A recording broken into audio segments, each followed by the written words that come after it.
Mvubu manuka. Simanutse. Mvubu manuka. Simanutse.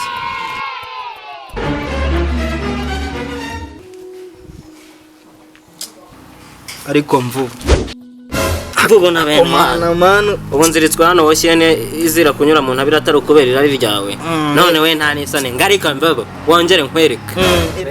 werera ryariranga imbwa nzigirira ari niho ngagusita nasiranga ari nje nasane ndabitera urumva ukuntu kizamura igati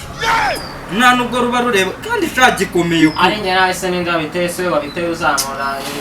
iki kintu bakinyijije koko abo none areba yuko tuziritse ariko se we wabiteye byarinze gatsinda kiraterwa nacyo kikitera kimarara ninde wabiteye se ubu turi kuri ino kamba do kubera twishimye ari ukubera wishimye utazira mbese umudugudu mwara uyoboje ndabyumva ariko se basi mwanzi turanyije n'uyu muntu wajyana iki ndabyumva ariko cece cyuma zanira agatebe aho ngaho n'inkoni y'inzobe sha basi reka yuko wanzirikanyije n'ikihe bangu ngiye kuba basi ukubite mvubu wenyine rwose akubite rwose abumena amatara ntekera agatebe aho ngaho ubone wa mukururaga buhene ninde se wa mukuru y'amaboko abiri nshakira inkoni y'inzobe nziza bitire uyobozi rwose ako se shareka mbabazi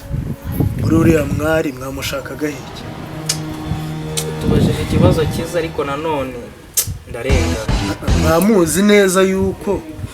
gufata ku ngufu bihanwa n'amategeko ariko nta nubwo ari cyo twari turabizi rwose ahubwo twagize neza turabizira reka wisubiza amagambo menshi muzi neza yuko kiriya cyaha leta igihanira ntabwo ari njye rwose muyobozi ntabwo ari njye yasani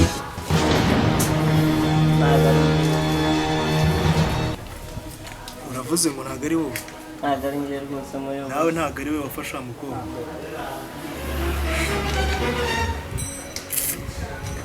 none ahubwo ni njye sibyo aramumenye we wabiteye kaganga amaguru we wabiteye wari wamufashe amaboko yombi bose bahamye we wabiteye ndagira ngo mbamenyeshe ko ubuyobozi twafashe umwanzuro wo guca imbwa zose ziri muri uyu mudugudu muyobozi hanyuma yo kudukubita icyo gitekerezo ni inyama ye nako ni inyamibwa bizi none yo kwa Mukamanira risakuriza imbuza no gusinzira ibwe hejuru ziba muzibe ntabwo imbwa mvuga ari izo hari imbwa ebyiri muri uyu mudugudu zatuyogoje ndi kubona imbere yanjye imbwa ni mwebwe muyobozi nukuri kwimana ndakamobwa imbwa nitwe neza urafata abantu b'abagabo ukabagereranya nigende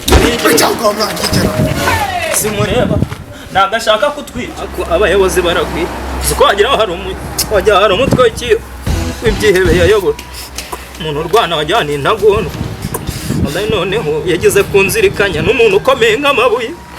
uko umuntu yahapfira n'amaraso yahagaze wallahi ndakuru nuko ninjye atari kubabaza nese ubundi sinawe muzibe mwangigera ariko umenye yuko uzapfa cecekaho umenye yuko uzapfa ndiri kubwira hari undi atari wowe nagushyiramo urukira cyuma karame muyobozi genda unzanire inkoni nziza y'inzobe ubete zino mbesire yego muyobozi umuyobozi abyara umwana abyara umuntu bakubita isaha umuyobozi abyara umwana abyara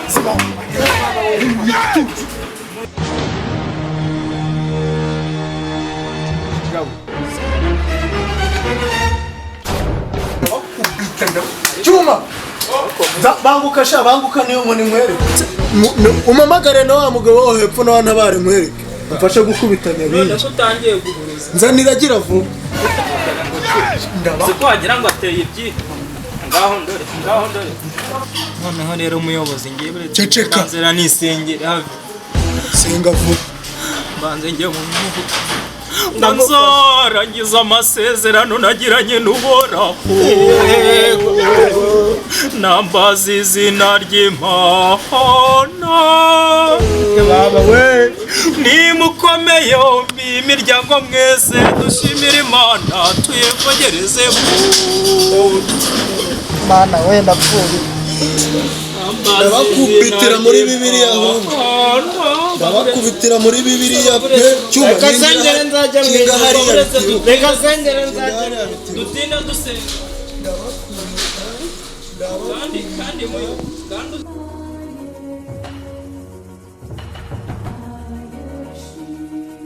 ubundi ubugamije muyobo ubundi ubugamije kandi uzashya muyobo kandi uzashya haguruka wanjye mbese kandi uzashya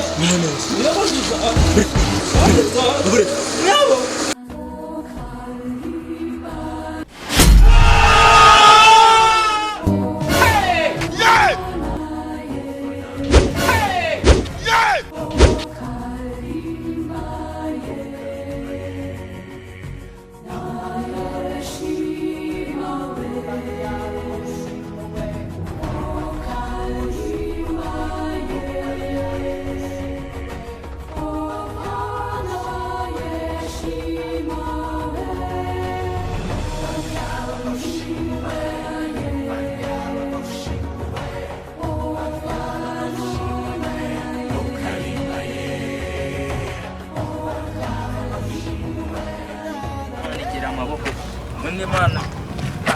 yafashe uriya muyobozi mushyiramo umutima w'ubwihebe ariko si Imana uriya yatewe na Satani umuntu urwana nk'ikihe haguruka tugende rwanda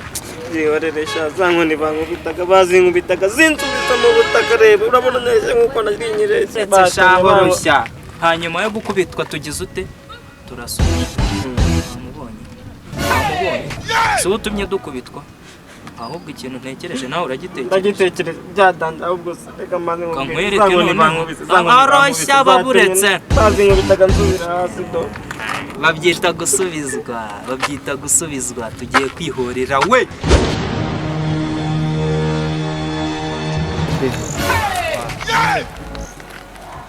turabibona yuko bigatunga ariko wihangane byaba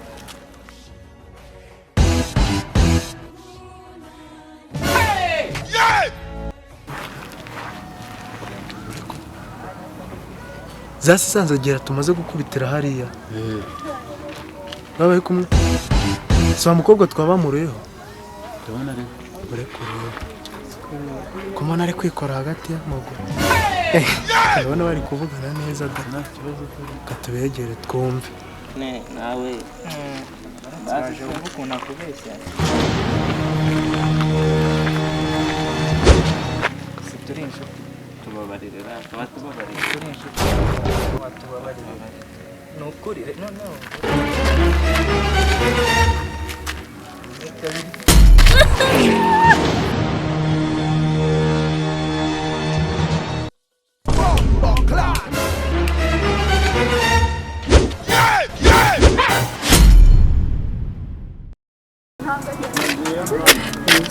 Yo, bravo. Amazina yanjye bayita Salam. Tubasaba ko mwagaha like and share, subscribe. Yaba ari ngombwa ikomeye cyane ku bafana bacu. Murakoze. Hola, amazina yanjye banyita Iradukunda Elisa, nkaba nakinnye nitwa Mvubu. Ushaka gukurikirana ibihangano byacu yakanda kuri channel yitwa Grace 23 TV. Sawa, murakoze. Peace and love. Muraho, amakuru yanyu. Moi je suis Foraninde Gotsa. Gira uti Gotsa. Kanda subscribe.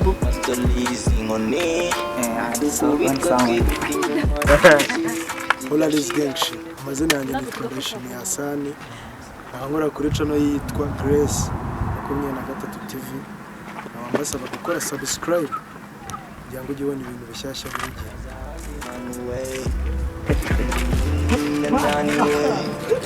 musikizere n'ikinaniwe amazina ni Abuba nkaba ngusaba gukora subscribe ushyiraho like comment na share wowe ukunda ibintu byacu kandi nibyo wanze kuzamenya bahunga speechless inzozi zone endless izina K-Sox rifite index useless isirikaragasa niba nawe ubibona mu minsi ya nyuma ibyo wanze kuzamenya bahunga speechless inzozi zone endless izina K-Sox K-Sox rifite next useless yeah